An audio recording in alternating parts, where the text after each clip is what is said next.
Hi everyone, I'm Daisy. For those who don't know me, I'm currently a junior at USC. I study psychology and business, and I'm currently studying in the Netherlands, so that is super exciting. But yeah, I just wanted to make this video because I've been having a lot of thoughts about thoughts and negative feelings and negative thoughts and emotions, etc.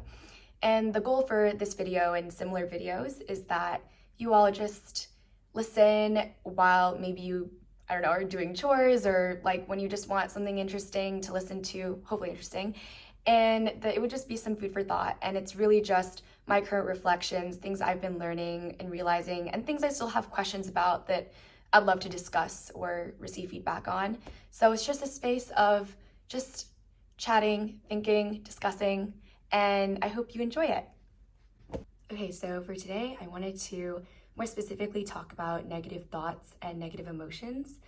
I think so currently I'm taking a class on positive psychology, and we've started to talk about how to manage thoughts and what to make of negative thoughts and feelings. And so it has inspired a lot of my own thoughts. So I guess the first thing I want to touch on is actually this thing called acceptance and commitment therapy. I've literally never heard of it before. And I've only heard of like CBT, which is more common, like cognitive behavioral therapy. But within ACT, or acceptance and commitment therapy, from what I've learned, is that when you have a negative thought, you don't necessarily try to like fight it or, investigate it, but you kind of just let it exist and accept the fact that you have a negative thought. So for example, if I know that a certain situation would trigger an anxious thought for me, like if I'm about to public speak and I get the anxious thought of, I can't do this, everyone thinks I'm bad at speaking, I don't deserve to be here, etc., etc. Instead of being like, okay, I need to investigate, is this thought true? Like, should I be thinking it? With this more kind of acceptance mindset, you see it as, okay, like I knew this thought was going to happen because I'm in a situation that usually triggers this thought. So I expected it, and I'm just going to hold space for the thought. So you don't really do anything to the thought. You just observe the fact that the thought exists. So it's almost like separate from you. You're like, oh, hey, thought, you're here. I expected you. And you just kind of move on. And I think that was kind of crazy to me because I've never thought that way before, because to me, negative thoughts need to be dealt with. Like, I've always had this mentality of like, okay, if I'm having a negative thought, I'll either like blame myself for having a negative thought, right? I'll be like, oh my gosh, why am I thinking this again? I've worked so hard to like stop going on these spirals. Or I'll start to like, okay, I need a journal right now, or I need to like do breathing exercises. I need to do something about it, like something active. And I think acceptance and commitment therapy, or that kind of school of thought, just teaches you like, it's okay to just like have the thought. Like, it doesn't need attention inherently. Like, you can just know that it's there and hold space for it and just move on. So I thought that was really interesting. And so when I learned that, I had this thought that just randomly came into my mind. And at first it sounded so silly. And then I was like, wait, I think I'm a genius. I'm kidding. But like, basically I had the thought, our thoughts are like babies. Okay, so for example, when you have a baby, you expect it to cry. Like, you know that it's just part of having a baby that it's gonna cry. And them crying is kind of like a negative thought happening, right? Like, we know in our lives that negative thoughts are going to happen and anxious thoughts are gonna pop up. But with a baby, if you treat it, like a crying baby, like, okay, stop crying, you're so annoying, why would you cry? Like, you have all your needs met. It's gonna cry louder, or just like continue to take up space and crying, because that's what it's supposed to do. And honestly, being mean to the baby is gonna make it worse. And in that same way with our negative thoughts, if we're like, oh my gosh, why am I being so anxious? Why do I feel so horrible? You probably end up feeling worse because you have anger now, you're mad at yourself and at the thought. And then you also have like the thought that was making you feel bad, right? So that's one part of it. But with a baby, if it's crying, you should, try to figure out why it's crying. See, has it wet its pants? or diaper, I guess, has your child, I don't know, is she or he or whatever, like hungry? And for yourself, maybe if you're feeling a negative thought, you can still investigate, okay, where is this coming from? And is there any immediate need that needs to be met, right? Like if I'm watching a video that's making me feel negative emotions, in the moment I can shut it off. Or if I'm like scrolling on Instagram and I feel like something's making me upset, you can shut it off. So that's kind of an immediate way to deal with the need. But the feeling or the thought might not go away. And just like if the baby's needs are being met, it might still keep crying, right? But at that point, because there's nothing you can do in the immediate moment, you know it's okay to move on. You can go on with your day. Like if your mom and your kid is crying and you're like, okay, I did the best, the kid's needs are met, I can just keep grocery shopping. I can keep, doing my thing even though the baby's crying. And I feel like that could even go for maybe a more like extreme version. Like if you're not only having an anxious thought, but you're like ruminating, like it's like really not great. And in that way, it's like the baby's throwing a tantrum, right? Instead of just crying. But I feel like there are still times where even though your baby's throwing a tantrum, you just got to move on. Like I was once a child that threw tantrums, like in Costco with my mom. And there are times where, at first try to calm me down, ask what's going on. But if you keep throwing a tantrum, even though, because you as a child are being unreasonable and our thoughts can be unreasonable, right? Your mom just keeps dragging you through Costco. Like, if she just stopped and dealt with the tantrum for like 2 hours and was like, okay, stop throwing a tantrum, and you didn't stop, and stop throwing a tantrum and you didn't stop, it's a lot of time wasted, a lot of mental energy wasted when the tantrum was still gonna happen. So in that same way, if maybe you're going through a thought spiral, obviously I'm not saying that there aren't other ways to solve it, or not solve it, but like other actions you can take, which I'll get to later, because this is one school of thought, and I think there's other schools of thought that are interesting too. But yeah, like if I'm ruminating and I'm realizing nothing I'm doing is making it better, it doesn't mean I have to like sit on the fact that I'm ruminating, be mad that I'm ruminating, try to solve the fact that I'm ruminating. I can still go through my day and do my activities that I need to do. And it's not ignoring it, it's just recognizing, okay, I'm holding space for the fact that this exists and that this is happening. And I just think that that's kind of interesting. And also with the baby metaphor / analogy, I don't really know which one it is. But if you are kind to your baby, yeah, like it's crying and you're being soothing to it, it's probably gonna be more effective than being mad at your baby, right? Like if you try to comfort the baby, try to give it a better space, understand why it's crying, being like, okay, that makes sense that my baby would be crying because we're in an unfamiliar environment, we're on an airplane, right? And it's not crying, but you're being soothing to the baby. It's probably gonna be better than if you're like, baby, stop crying, you're so annoying, like this is just an airplane, like, you're gonna have to do this when you grow up. And I think it's the same thing with our thoughts, because if we treat them compassionately and be like, okay, makes a lot of sense that I feel imposter syndrome right now because I've had it in the past in this situation, and it's a very normal feeling to face and experience at this time. You're probably gonna start feel a little bit better because at least you're receiving some comfort from yourself instead of being berated. So I think that's also something I've been thinking about. It's just the idea of like validating your own negative thoughts. It doesn't mean you agree with the thought, but it's understanding the fact that it is there. And I think that's like a key difference. It doesn't mean like, oh, maybe I am unworthy. Maybe I am just bad at everything. It's more of like, okay, I understand why that thought came into my brain because this situation really is triggering for me in this way. And I've reacted like this in the past. So it's more like observational. It's like I observe that I'm having this thought, not interacting with the thought itself, if that makes sense. Okay, so that's more of like the acceptance and compassion part. But I think almost a more common school of thought is similar to this kind of CBT approach, which is the idea that you investigate your thought and you question your thought. So I feel like some questions that are kind of common in investigating thoughts is saying like, is this thought true? Is this thought helpful right now? Is this thought beneficial right now?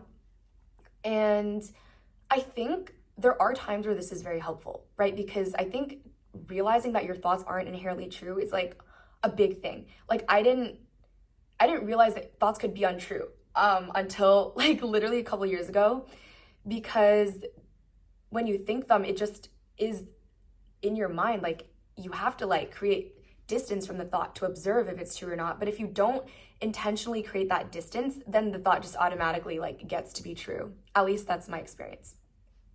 And so I do think there's definitely a lot of merit in looking at your thought and seeing, okay, should I be thinking this right now? And how can I be thinking a better thought? Because with cognitive behavioral therapy, a lot of it is like, okay, cognitive restructuring. So how can I replace this with a better, more healthy, more true thought? And I've definitely tried to do that before, right? Like if I'm having a negative thought that's saying, you know, life is never going to be good again and I'm going to be miserable forever, I could just try to say to myself, no, there's hope, life can be good, like there are more joys in the future. And there are times where this very much helps me. There are times where I'm journaling my negative thoughts and I kind of create a new paragraph where I write like only encouraging things that kind of are the antithesis of the negative thought. And I read that and I'm like, okay, yes, this is good. This is good. But I think the problem with this approach and what I've recognized is that sometimes you don't have the mental energy for it. Like sometimes it's so much work to be like, okay, I'm having a negative thought. I have to go through this whole process of like investigating it and replacing it with a new thought. And sometimes it's like so daunting that you just feel worse about yourself because you're like, oh my gosh, I can't even bring myself to think the better thought or figure out what better thought to replace it with. And you just end up feeling a little bit worse. At least that's how I felt sometimes, because I'll be like, oh my gosh, I'm ruminating again. Time to bring out the journal, time to like figure out what positive thought I should think again. Oh my gosh, it's not working. Why can't I think of like a new, more correct positive thought to replace it with? And I think that's where maybe the acceptance kind of methodology would work better. And I think there's an analogy that also helped me figure this out, because when I learned the more acceptance school of thought, I was like, okay, then which one do I use? Like, they seem almost in opposition. Like, how do I live my life? Like, how do I apply this? And I think what my professor said is like, you know, when you're having a friend and they are, you know, telling you about something they've experienced that's been difficult for them and they're maybe ranting to you. And you can either respond by listening or provide a solution. And oftentimes, first you need to validate their emotions, listen, understand, and then maybe get to the solution portion. And it's almost like these two different ideas are the acceptance being more of the listening and validating, and the solution part being more of the changing thoughts, investigating part. And how both can be valid solutions, or I guess not solutions, wrong word. Both can be valid reactions, and maybe one is more appropriate in one situation than the other. And it's kind of dependent on the situation, but what I'm recognizing is maybe it's good to first understand and accept the thought. And then if you are feeling up to it and have the mental energy and feel like it would be beneficial, then move into seeing, okay, what better thought can I think and how to take more action, right? So I think that is my conclusion on that. And then there's this whole other kind of idea of avoidance versus thinking about the thought, right? Because I think sometimes people, actually like oftentimes, even with me, like if I'm having a negative thought, I'll try to just like shut it off by, you know, scrolling or going on some kind of social media and or just like trying to not think about it. Like, I don't know, just distract yourself in some way. And I think there are definitely ways that that can be unhealthy, right? I think we all kind of know that, but I started to think maybe sometimes it's okay to distract yourself, because it can also be unproductive to always give your thought attention and be like, okay, it's always time to process, it's always time to unpack, it's always time to talk it out. Like sometimes you've already done the work and it's just back and you're like, okay, just need to like move on. And maybe it's okay to distract yourself at the time. Like if I'm spiraling again about something I've already done the work for, and I just want to hang out with my friend and watch an episode of a TV show and it'll make me feel better, that's okay.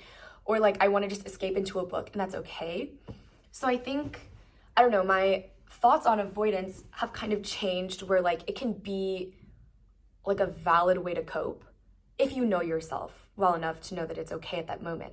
Like obviously if you have patterns of, let's say like binge eating, when you have a negative thought, maybe it's not the best idea to use that coping mechanism when you haven't fully like healed from using that coping mechanism. But there are times and spaces where it is okay to kind of go the more distraction avoidance route, in my opinion. You can disagree.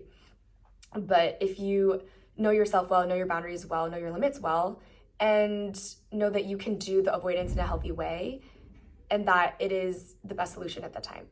So that's something to think about.